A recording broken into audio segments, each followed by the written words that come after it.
Welcome to the Wellness and Growth Journeys podcast. I am your host, Mialisa Garnes, and we have in our virtual studio today, Olga.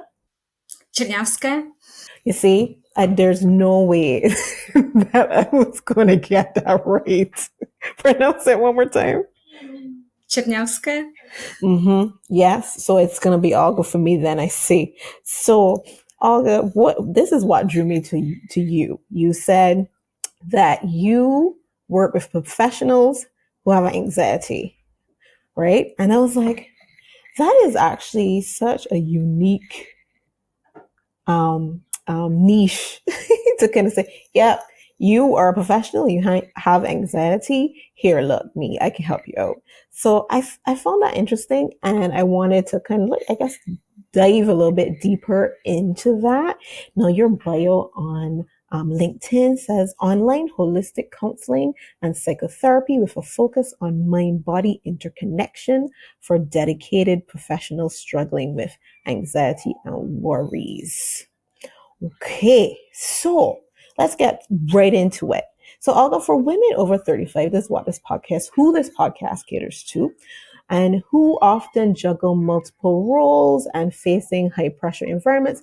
How does your holistic approach to counseling provide effective management of anxiety compared to traditional methods? Yes. Well, holistic, for me at least, it means looking at different angles. So it's not just about psychological well-being, and under psychological we usually look at our cognition, our emotions, our feelings, but it's also looking at other things, which is like environment.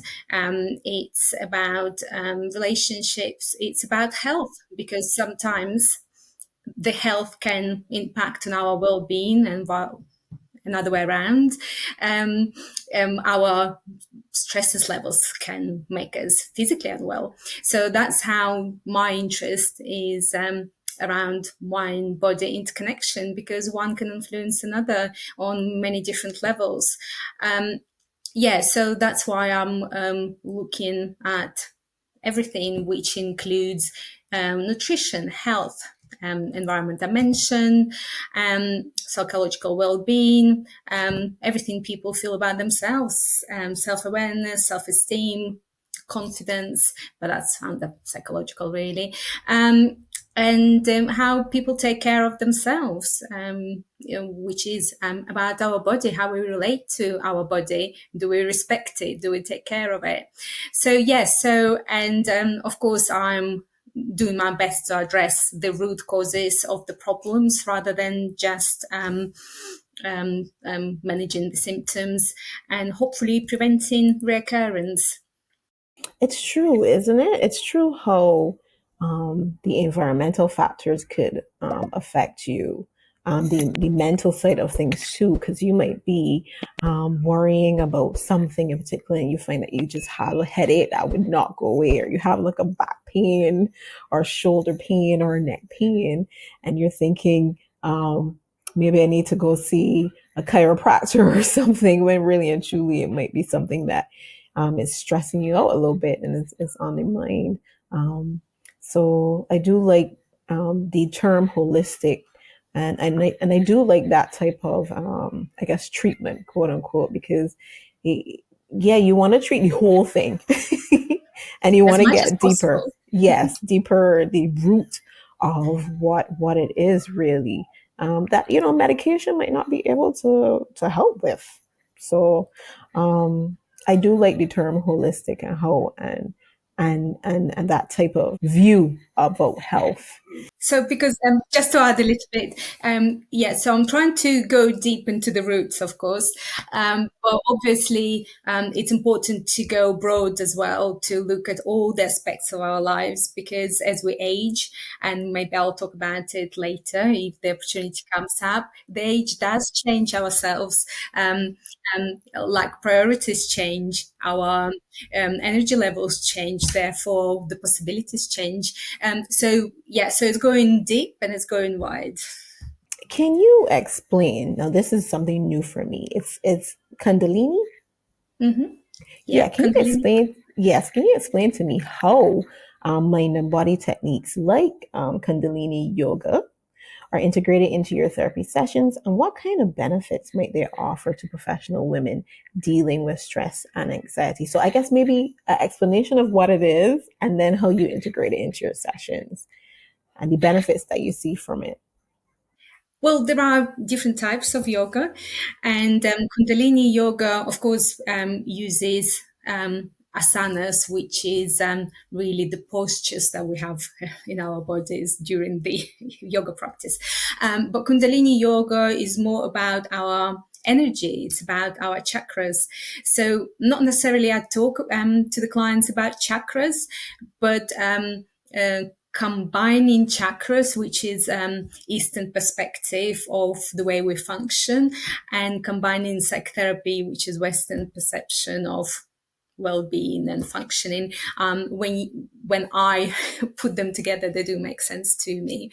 And yoga in general encourages mind, body, and spirit. If people believe in anything spiritual, Right, connection really, and unity. And that is quite important because if we have internal struggle, meaning our mind says one thing and our body says something else, it does create a conflict. So people might be saying one thing but doing something opposite. That can be quite difficult for the person, for the people around. So what we right. want to do, we want to find the harmony, so it's comfortable for the person, and therefore it does end up improving relationships around that person. But going back to yoga, again, not everyone is ready for the body to be included into psychotherapy, because in the Western society, well, specifically not so much in America. I think in America there is more talk about mind body interconnection or connection. But not so much in the UK. People are very cognitive, not very friendly with their bodies. So Okay, yeah, yeah. But with time, we can start with cognitive interventions, and with time, when people are more comfortable with themselves, they do actually right. enjoy becoming friends with their body. But yes, yoga in general can be used for understanding our body better, the signals it's sending to us and what it means, and how to self-regulate, how to become calmer, or how to, through the regular practice, how to become more resilient to stress. So yes, so it depends on the individual, but yes, we can include some physical exercises to relieve some stressful or challenging emotions from the body, to let them go, because we do end up storing a lot of negativity in our bodies. So we want to let it go, um, to make it easier and better for ourselves. We can use breathing exercises, because some people ended up, because of various life situations, not breathing very well, like breathing very fast, which is not great. So it's relearning how to breathe properly, because children do know how to learn. Well, children know how to breathe properly, just as adults end up breathing not so well. But yes, so it depends what people need. Sometimes it's releasing of some of the difficult emotions. Sometimes it's breathing better to calm our nervous system down, or to prevent stresses affecting us as much. So when we're calmer, we can focus better, we can think clearer. And of course, if we can reduce stress, anxiety, then we can prevent burnout. So, so I don't know if I answered all So the it's like, questions. so it's like, yeah, I'm trying to understand it too. So it's like you're moving your body, but then it's also breathing techniques. Yes, yoga is about movement of the body. There is a lot of emphasis on correct breathing. Um, Yes, but the most important thing is understanding our body. So when we start, we need to notice how we're feeling. When we finish, it's good to notice how you're feeling, what sensations in the body are, what are they telling us? Because sometimes people cannot even properly name their emotions or feelings. But if they learn how to notice sensations and describe them with the words, it helps them to actually word emotions or feelings. Yeah. Okay. Well, that I did that. Yeah, that's new to me and probably new to a few of our listeners as well. So that was a good explanation. It seems like it's a type of yoga that deals a lot more with, I guess, the mental kind of side of things, or so you kind of trying to get in tune with yourself. I don't. This might be a little off script, but in terms of like when people have these attacks, these panic attacks, does that fall in the spectrum of the anxiety that you speak of and learning how to handle stuff like that? Well, anxiety can come in different forms. So when we're talking about panic attacks, is the extreme version of it, or one of them. Yeah, in general, I'm just talking in general about yoga. It's about calming ourselves. It's about being aware of our bodies, connect mind and body together. Um, and be respectful to our bodies. So yoga is not about competition, so it's not the sport that we compete in. It's the types of exercises where we learn to respect our body and take everything at its pace. It's about acceptance. A lot of people are struggling with acceptance, so yoga helps to accept ourselves, our sensations, instead of necessarily blaming ourselves or feeling guilty about it. So it's a lot about acceptance. Yeah. Wow. Well, it sounds deeper than, I guess, where you would go with like per se like a life coach. It sounds a lot deeper um, on the mental, psychological kind of side. But it does actually sound empowering in a way, for you to, yeah, connect with yourself and your body and know why your body is reacting that way, why you're thinking this way, and then if it's negative, how to combat that. So with that said, what are some of the practical strategies or tools that you find most beneficial for women over 35 who struggle with anxiety and stress, especially in a professional setting? Well, what we could do, there are different things we could do. We can learn how to breathe properly. We can learn how to exercise. Some people are not used to exercising, some are, but it's about understanding the benefits of it, and it doesn't have to be long exercises or long breathing techniques. As long as there is a routine to it. Routines are quite important. About self-care or even everyday tasks, they're quite important. Some people are not used to having it, but it does make our lives easier, just so much easier. It does. Because you have limited amount of time, limited amount of hours in a day. So having like a routine and a scheduled set kind of routine, it kind of helps us organize our lives really. Yes, and routines are as well, as you mentioned, times. It's about boundaries, um, understanding the limits of our time sometimes, because we only have 24 hours. So we need to understand that and prioritize things. So looking at priorities, that's quite important because, as I mentioned earlier, during the age, our priorities change, and our the way our body functions change as well. That's true. Yeah, we're much more energetic when we're teenagers in our 20s. and also Oh, it's so and not so true. energetic after. um, yes, so we need to take that into consideration, right? So it's also good to practice gratitudes. They're quite simple, but again, only if they're done regularly, then we can notice the difference. So gratitudes for what we achieved or for what we have. Um, quite important because it gives us the positivity, and really we need to have positivity to function in life, really, or face challenges. Yeah. Yeah, it's I guess maybe a lot of us think about what we want to achieve and that we haven't achieved what we want to achieve as yet. So there's this kind of I don't want to say depression, but this kind of negative kind of outlook because we're not where we want to be as yet, and we keep looking at that.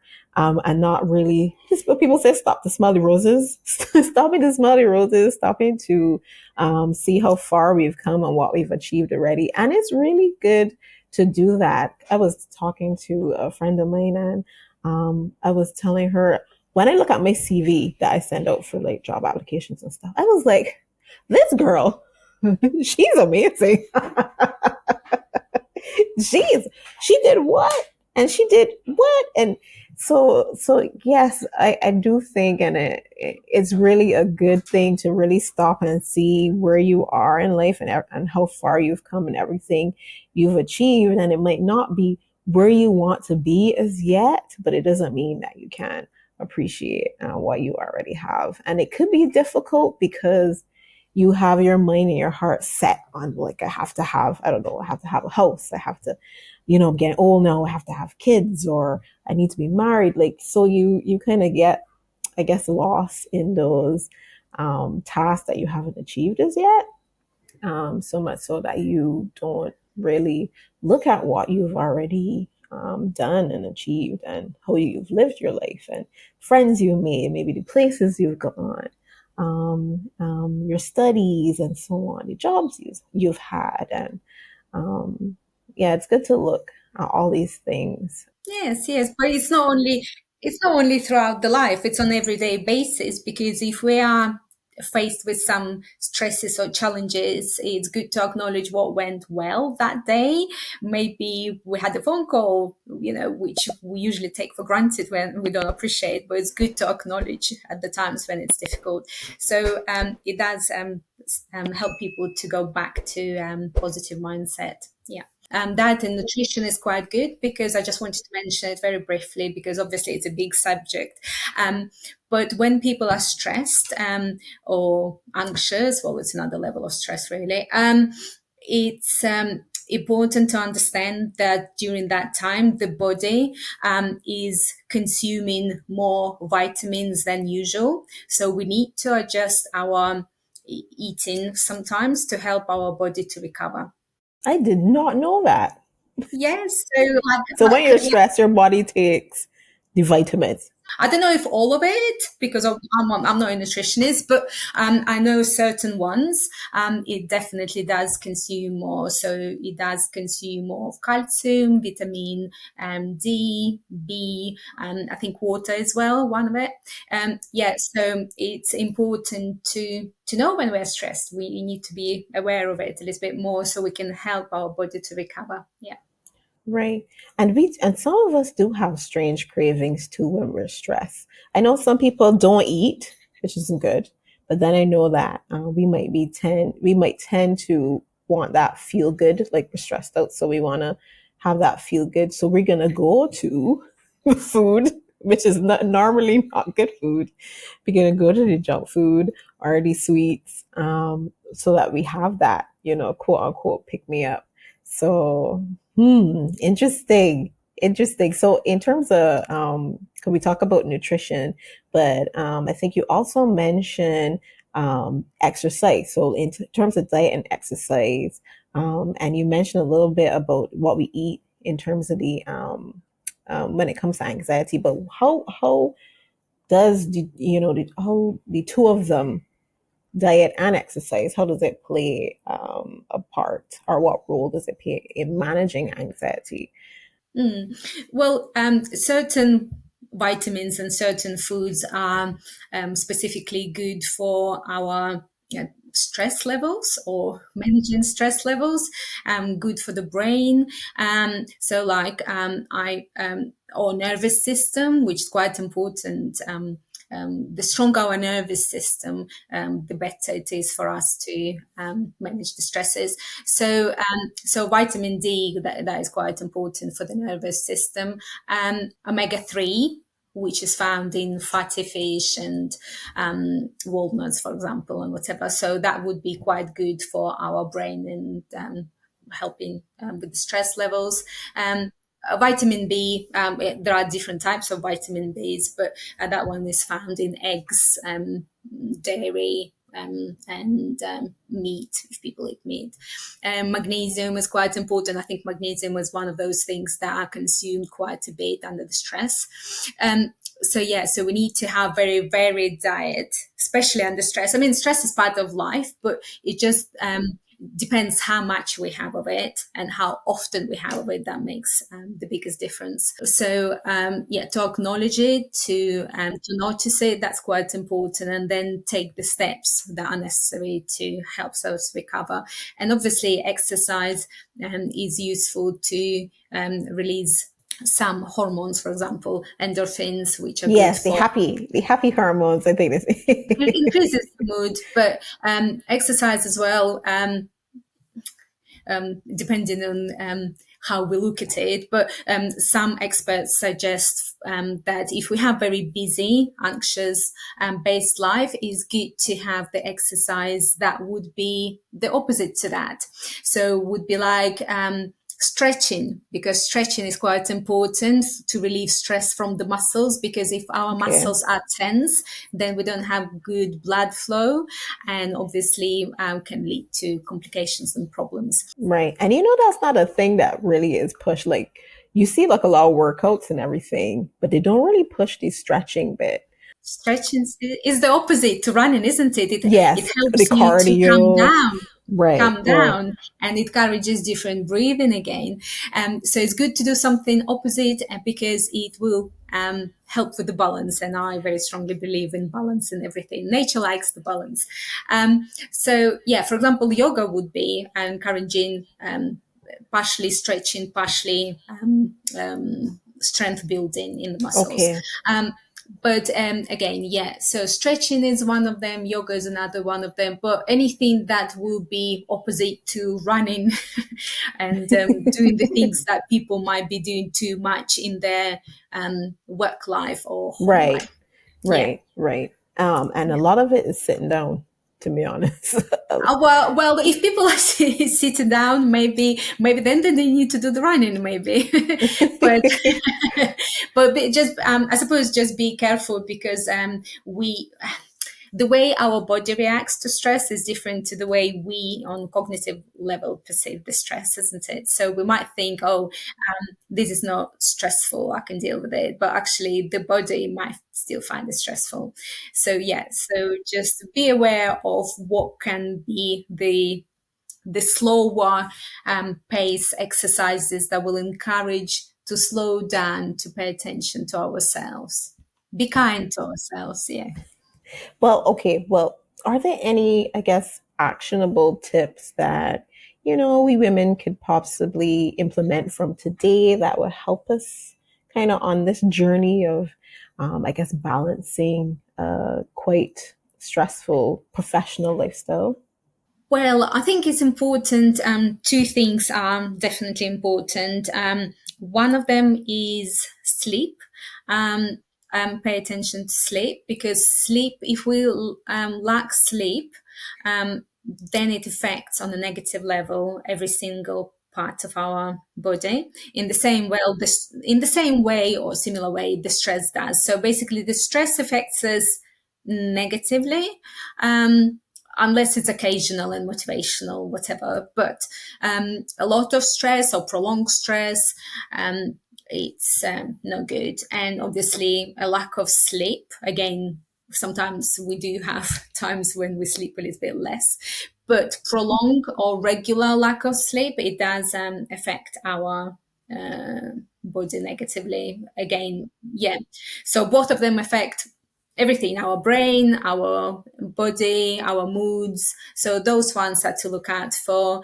And I would also encourage people to pay attention to their hydration. So if we don't have enough water in our body, we might think it's okay, but the body finds it stressful. So it triggers all the things that are not so great for us. So those are the very basic, but they're incredibly important. I mean, we can talk about everything else, but this ones, if you can't, you have to address it. You can't escape it. Those ones are the most basic, but the most important ones. I have to tell you, there was maybe a couple of years ago. I wouldn't say that the job was the most stressful job, but like there was uh, like a week of activities that would come around once a year, and that would just like multiply all the work, and I found it really difficult to sleep and to get proper rest during this time. And yeah, I just couldn't do, like, I couldn't turn my brain off. What I did, or what I found that was helpful, uh, was I played the rain falling on my on my laptop. I was like, you know what, I need some sort of something to distract my mind because I couldn't turn it off. So what I did is, like, yeah, I put the rain, like rain sounds from YouTube on my laptop, and that actually helped. It actually did, but like, yeah, it was really difficult for me to fall asleep, and then it was really difficult for me to stay asleep as well. Others might be struggling with that because sleep is important, like you say. But then when your mind is just so bogged down with things that you got to do, and um, oh, I got to make sure that I don't forget this, and I got to remember this, and you know what I mean? Like, it really took up a lot of brain space, so much that I was tired physically, but I couldn't turn, for lack of a better word, I couldn't turn my brain off to stop thinking about these things. So well, that was how I coped with that back then. And I believed it works. It was like oceans, sound of the ocean, sound of the rain, that kind of thing. That was very, actually really soothing. I still don't know if I was able to get enough sleep that I would need, but at least I was able to doze off. So I do know that that might be something that, professional women might be struggling with in terms of sleep. Yes, yes, yes. It could be. It could be stress related, like occasional, whilst you are having some difficulties, maybe at work or whatever part of life. But sometimes it can be related to adulthood trauma or childhood one, because some people struggle to struggle with sleep since then their children, and it became a norm of their lives until they come to therapy, and then we discover it's not such a norm, and it can trigger actually anxiety symptoms, many other symptoms, not just anxiety. So yes, so I will be doing a webinar sometime in September, I believe, about sleep, because I think there was a request for it. So I will be doing it at some point, so people are welcome to join. Okay, awesome. I mean, it is important. I don't know if people are placing a lot of importance to it on it, but I think if you do mention, the cons of not getting good sleep, and then if you start to feel it yourself, like you wake up and you can't concentrate all day, you feel tired, you feel kind of out of it, is what I would call it. And it might just because you did not have a good sleep last night. Or a rest. I guess rest is more. You have to rest, sleep, and also. And it's like it can create a cycle, isn't it? You're stressed that you can't sleep, but then if you cannot sleep properly, the body interprets it as a stress. So and then it goes from physical stress to psychological stress. So we need to break the cycle in one way or another. So it's good to address it on a physical level and psychological level as well. Yeah. Yes. Could you describe the specific demographic or professional group that most often seek your services? Well, the ones that I work with is accountants, solicitors. I had teacher, and I had people from organizers of entertainment. So yes, so sometimes it can be linked directly to the industry or the workplace. Sometimes it's just life event, but sometimes it can be something at work triggering something from childhood. So sometimes it's a combination of things. Yes, all of those sounds like very high pressure, high stress jobs. They really do, especially teachers. Oh, did you see it? I think they're stressful everywhere in the world. I think that's definitely like a big area there. And then, like I said, accountants. Oh my gosh, managing or people's money. I think yeah, it's a big high stress area there too as well. And what about in terms of the age range and perhaps gender as well? Is there like a tip scale? Is it general? Like you get the same amount of men, women? No, statistically, and how it is in practice, and my experience actually as well. Statistically, more women come to counseling psychotherapy than men, for various reasons, and age range. Uh, for some reason, lately, I have people younger than myself for some reason, So but younger than 35? under 35, yeah. Under 35 or just around their 30s, yeah. Um, yes, but throughout my experience, I had different people. Yeah, younger one, not so much, maybe before. A little bit older people. Yeah, so that's how it is at the moment, a little bit younger, but or in their 30s, early 30s, 35, but not necessarily 35 plus, but I've had 35 plus, of course. Yeah. Okay, okay. That's really interesting because Gen Z don't play. So maybe Gen Z is like, nope, I need to get help. I'm gonna get help. While millennials are still kind of like, do I really need help with this? I can manage. I'll put it off. I could deal with it myself. I don't know how it is there in the UK, but definitely here in the Caribbean, getting help often signifies something is very wrong with you, but like in a bad way. Um, so it's almost kind of frowned upon for you to reach out to get help with anything that you're struggling with, unless it is like a medical doctor. If you're not a medical doctor, okay, that's cool. But if you're going to get help on any other level, yeah, it's usually like something's wrong. Is something wrong with you? And frowned upon like a very negative thing, which is sad because I do believe like you mentioned like childhood trauma and things in your past might actually be stopping you from being healthy right now because it's maybe triggering some sort of negative response when you get into certain situations, um, or holding you back in some sort of form, maybe keeping you down as a person, or speaking up when you want to speak up, or even doing activities that you always want to do, but there's this kind of fear or limiting belief that developed from things in the past. So there's a lot of things, especially when you try to, or you go on that journey to dig deep, and ask yourself the questions, right, and find out why you really believe these things about yourself specifically. To even get on that path, I believe you really need to talk to somebody. Because only then they would be able to ask you those reflective questions that would be specific to you.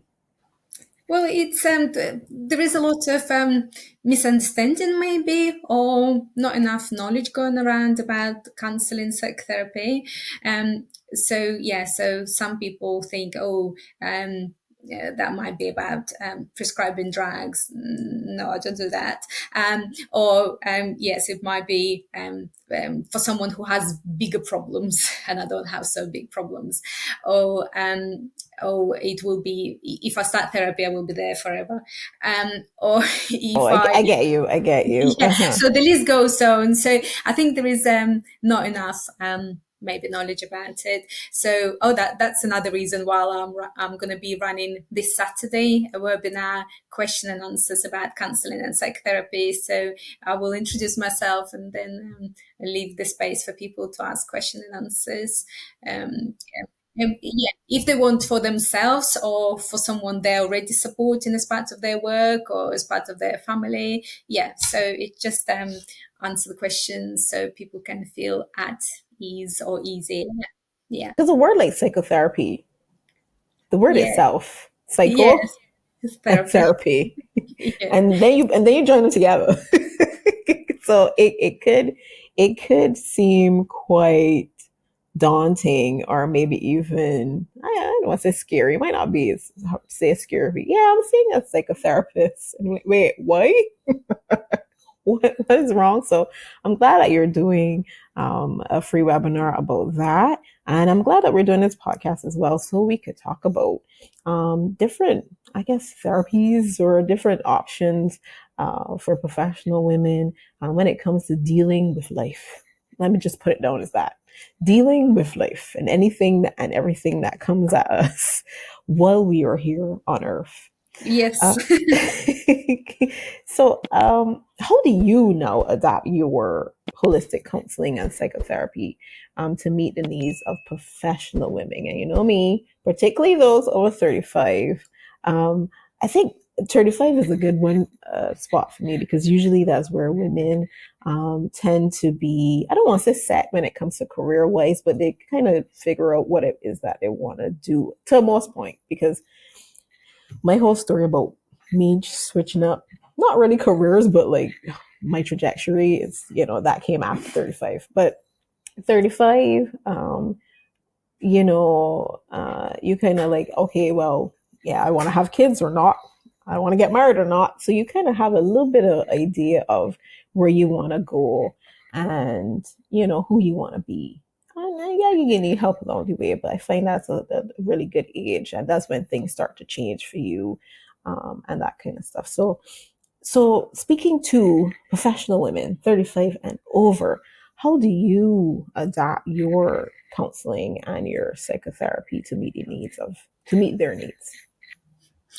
Um, well, just very briefly, just to mention to people who don't know the difference about counseling and psychotherapy. So counseling is a little bit shorter work, and it doesn't necessarily go deep enough into the childhood, whereas psychotherapy, it's more work with that. It doesn't mean that counseling doesn't touch on childhood, but psychotherapy looks into that more, and sometimes people are not ready for it. So it just one aspect to mention. The other one is counseling and psychotherapy have got so many different types. When I started my first training, at that point was 400 plus, different types of it. So I don't think anyone knows all of them.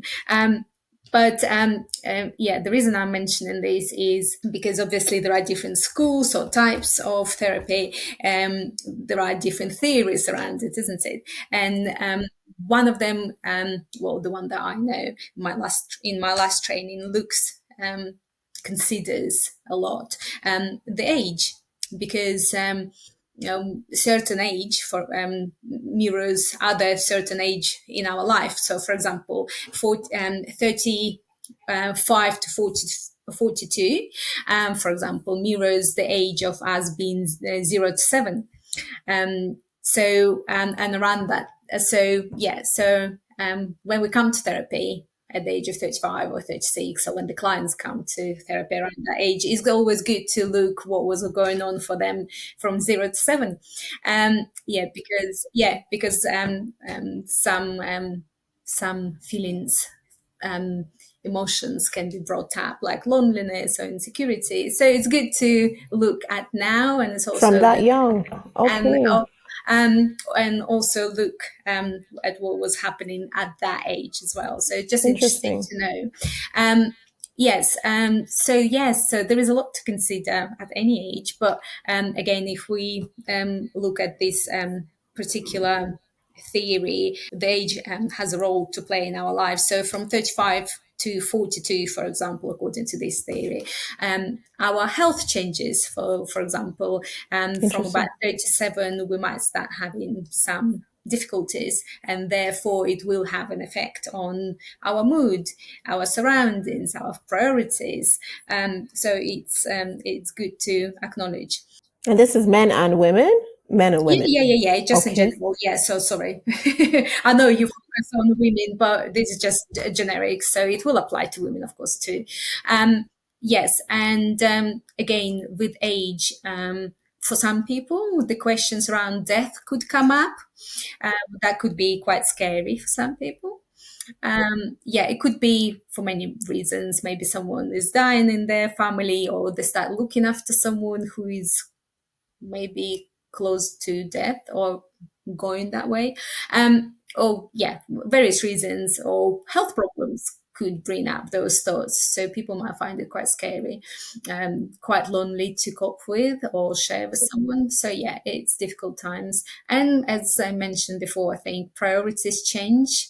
Yeah, so it's not just our families, like children. It could be, like extended family, someone becoming unwell or someone becoming informal carer for someone in the family, as well as having a job or dealing with maybe losing friends or needing to support friends who are becoming unwell. So there is a lot going on at that age.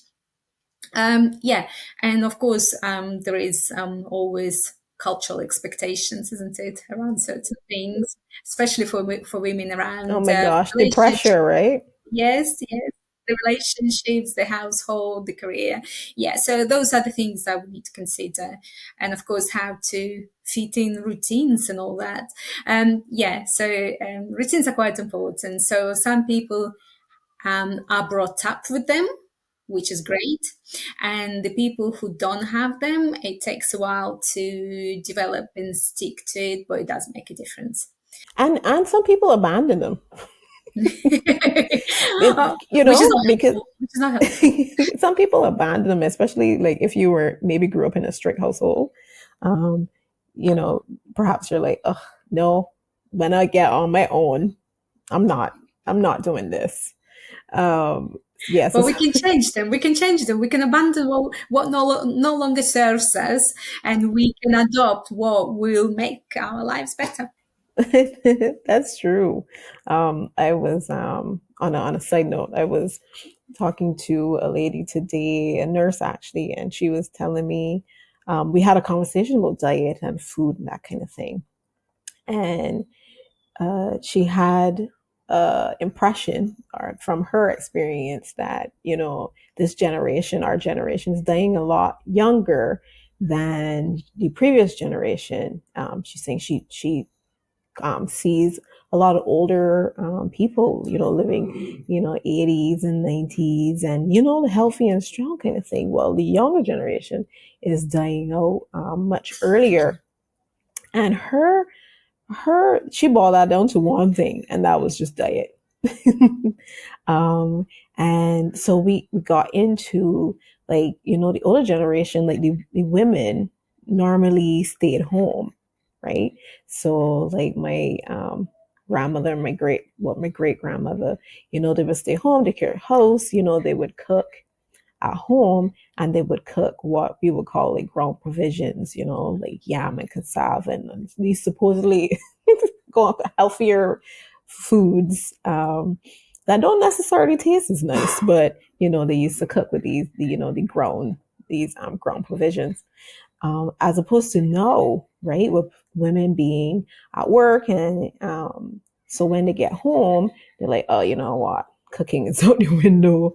We ordering out tonight, or perhaps we just focusing on foods that can be cooked quicker and that kind of thing. So she pretty much just boiled that down to, the generations and how it was set up, how the household was set up, and just how that operated. And I was like, that's so true, because you know yeah, them being home, they used to have like a menu planned out and everything, and they cooked something different one every day, and it was healthy, quote unquote, throughout the week, and then on the weekends you probably might get to eat something like fast foody, and you're not buying fast food. They're actually preparing it still at home.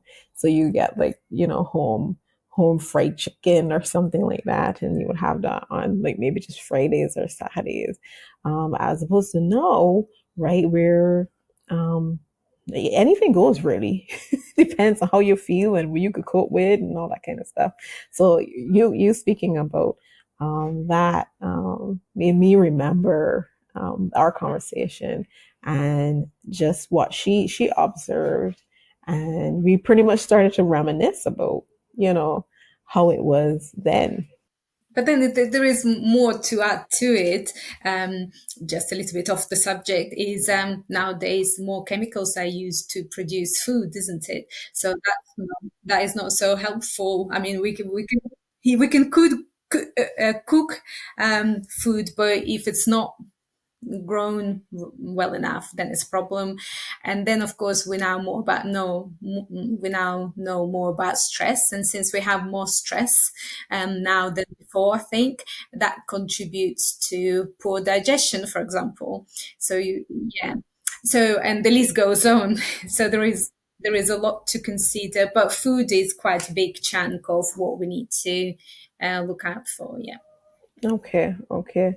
Yes, I agree with that. And you mentioned that, and I remember, like for instance, that I bought some bananas from the supermarket, and they look gorgeous, but like within a couple of hours of having them at home, they start to look a little wilty and withery. And I was like, they putting something on these bananas to make them look as delicious and yummy as long as possible, but really and truly, by the time you get them home, you gotta eat them up in tutus, or they can just go bad.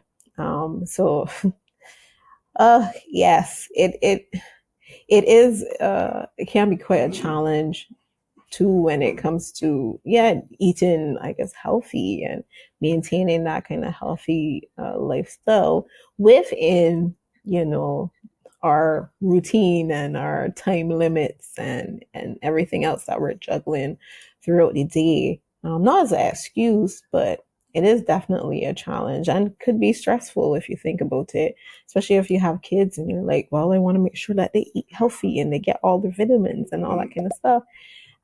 When the time that it takes you to go to the supermarket and get all the healthy things, by, you do this on Sunday or Monday, and by Wednesday everything is bad. So you got to go back, but you're not going back to next week. That's a whole other thing. But I do kind of understand all these, well, to a certain extent, all these stresses that could come with, yes, life. Just go back to that. um, in any and every different facet of life. So I know we are coming up on some time here, so let us move a little bit into marketing because that is my wheelhouse. And I do like to get information from health and wellness professionals about strategies that might be working for them. So in your case, Olga, like what marketing strategies have you implemented, or that you have found effective in attracting and retaining your clients? Well, I use LinkedIn, and I'm promoting my webinars, whether it is paid or unpaid. And yeah, I'm doing it with two different companies, one Australian, one American. So yeah, see how it goes. Okay, okay, so that's been working for you. Yeah, it has. Yeah, it is. There is always room for improvement, but yes. So I would put webinars under the banner of educational content, right? So, are there any other educational, I guess, activities that you do? Like you do, I don't know, do blogs or posts and that kind of thing. Is there any other educational content that you use and that you find people engage with and and respond to? Well, I put posts on LinkedIn, not as, not necessarily if people are engaging in the LinkedIn way of engaging, but because in therapy, remember, because everyone looks at it differently, a lot of people or some people don't want other people to know that they're in therapy. Right, right. So they don't necessarily engage in a way because it might make other people assume that they're in therapy or they're interested or they need it. But I'm hoping that people are reading it and taking in what resonates with them. Um, so that's part of educational content. Webinars is about education, and in my therapy itself, I will share what I think would be helpful to the clients, and it does really help the clients to become interested in things and do extra research and find out what works for them in terms of hobbies, exercises. So yeah, they become quite active and engaged. Yeah. Oh, that's good. That's good. And with that, then what are some of the common misconceptions or challenges that you face when introducing, I guess, new customers, new clients, to holistic psychotherapy methods? What are some of the common misconceptions? I guess that might be a two part. What's the common misconceptions, and then I guess the challenges.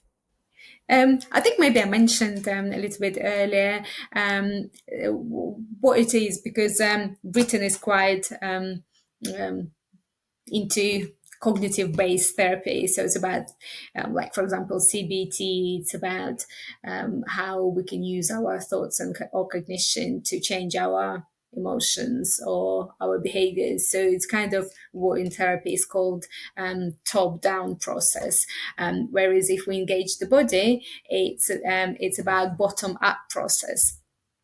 So ideally, it would be good to approach both because in my practice, I found that it has a stronger, lasting, like positive um, effect on people's lives.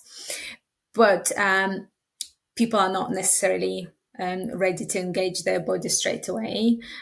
So we need to go slowly. And of course, people who haven't been into exercises in their lives, they might find the movement uncomfortable or destructive.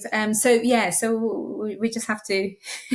I usually go with what we can. So we start with cognitive quite a lot of the time, and then see what happens next. Because people do disconnect from their bodies. So it might be due to trauma a lot of the time or just not being really connected with their body. So I as a therapist have to be very much aware and slow in some cases um, into suggesting or introducing it because people are just not ready. So Okay. we'll just go with what is the easiest and see what happens. Okay. Even breathing, learning how to breathe slowly can be difficult for people because people are not even aware how they're breathing. So everything, because I work with trauma quite a bit, Right. everything has to be very carefully Mm. tailored to individual needs. So I have to consider quite a lot. So when I go into my assessment, it's quite detailed. So it usually takes more than one session. Yeah. But yeah, I definitely think it would take a few sessions, really. And you do these virtual, right? I'm correct. Yes, yes. I used to be trained for face to face, and I used to been working in charities face to face. But during COVID, I just went online and it's working fine. Yes. I think it's good because then it will open you to interact and have clients from all over the place, all over the world. Yeah, and people don't need to be spending time on traveling or paying for parking or looking for parking, and people who have maybe lots of responsibilities might not be having that time available to them, and obviously people who have physical disabilities or the correct way of saying physically disabled individuals, um, they find this interaction working better for them. Yeah, yeah, I would believe so. um, because you could easily schedule your life that way, as opposed to having the inconsistencies of traffic or car problems or weather, that kind of thing. So it would be quote unquote easier to kind of schedule and fit this these type of sessions in your schedule. Um, and yeah, just plan out your day, plan out your week. I like it. I think, yeah, even though the COVID was very negative, everything surrounded it, but there were a lot of positive things that came out of it. And it reminded people that you don't have to literally, yes, you could find freedom and some sort of balance of work life balance. And people don't like to hear that because can you really have it? But that's a whole nother discussion. But I think people it came to the realization that it's more to life than just work from just COVID, and yeah, that you actually could get so much more done. You actually could get so much more fit in your day, because even though I was working from home at that point, um, like at 5 o'clock on a dot, everything is shut down and we transferred to the couch, watch some TV. I found it was really, really good. But then, for the balance, for the sake of it, we need to make sure that we're not sitting for too long. So yeah, so we need to move, whether it is to go somewhere for a walk or just to get Yeah, and that I guess that is the new challenge now for people who have left the 9 to 5 and are working remotely from wherever. Having that balance of staying active, because you might be home and you might be chilling, you might be relaxing, so you might not feel to exercise and that kind of thing. So, yes, point taken. Over. Yes, make time for exercise, guys. Um, so for any, I guess, therapist or healthcare professional watching or listening to this podcast, right? And who would want to incorporate like a holistic method into their practice? Um, what advice would you give to them? Well, I think it's about continuous learning. There is so much to learn about anything. And I think we cannot master everything in one course or two courses. So it's about working with other people, maybe doing some sessions together or whatever, and learning from each other. Yeah, so there is so much to learn. So it's about continuous learning and being interested in learning. So I think that's the main thing. Yes. I yes, I completely agree with that. There are a few doctors that I've spoken to who, they're trained in the Western medicine, but they realize that it's not just medicine that would help solve the problem with their patients. So some of them actually went back to study functional medicine, so that they could give a more holistic service to their clients. I also really like clinics or practices that have different services that kind of align with each other.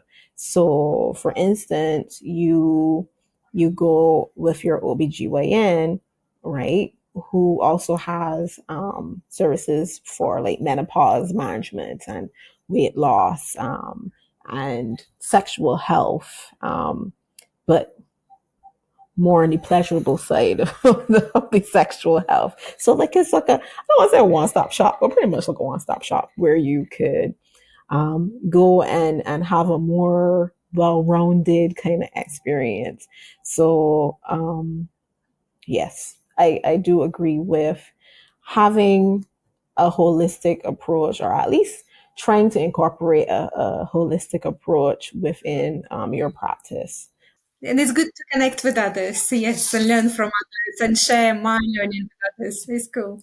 Yeah. It's true. Okay, so we're wrapping up now. Any final words or thoughts that you would like to leave with us? Just very briefly, yes, stress, whether it is trauma or not trauma, it can lead to anxiety. So it's good to address stress, or at least recognize it or learn about it before it reaches the point of anxiety. And anxiety has to be addressed before burnout or depression comes in. Um, so yeah, so those are the things that I'm running my webinars on. So people are welcome, and yeah, we'll be doing one on sleep, because that is quite important. So yes, so it's really, if people don't want to look at treatment aspect of therapy, maybe they can just approach it as educational, in a way that it will help them to have more awareness of the self, of themselves, and of the world, and hopefully to make life easier. So yeah. I didn't even know that. Thanks for that, Olga. I didn't even know that there was this kind of negative outlook about therapy. So when you said the people who don't want to comment because they don't want nobody to know, you mean people in the UK, or you mean just in general? I think in general, there are so many things to consider. There are people who don't want to see therapists, for example, from their own culture, because they are from big families, or from the families where their mothers or fathers are quite influential in the community. So they don't want to end up seeing someone from that community. So they go to someone of completely different cultural background. And there are people who don't want to mention to anyone around them they're in therapy. Yeah, there is like a long list, because other people might think that they're unwell, or they're not stable enough. Um, yes, so yeah, the list goes on, but I'm just giving you some of the examples. Okay, okay. Well, yeah. I guess what I just want to touch on that really quickly before But we I think it's end. everywhere. It's not necessarily just in the UK. Yeah. Are the UK? Okay, okay. Well, I guess it's good to know. We're breaking one stereotype at a time, or one misconception at a time. So thank you so much, Olga. If anybody listening, is interested in Olga's services, you could check out her website at olga-therapy.com. You could also find her on LinkedIn. I'll put your information on this video at the end, so that you could figure out, so that you know exactly where to find her. So thank you, Olga. It has been a pleasure speaking with you today. I learned so much on the journey for health and wellness. Okay. Thank you.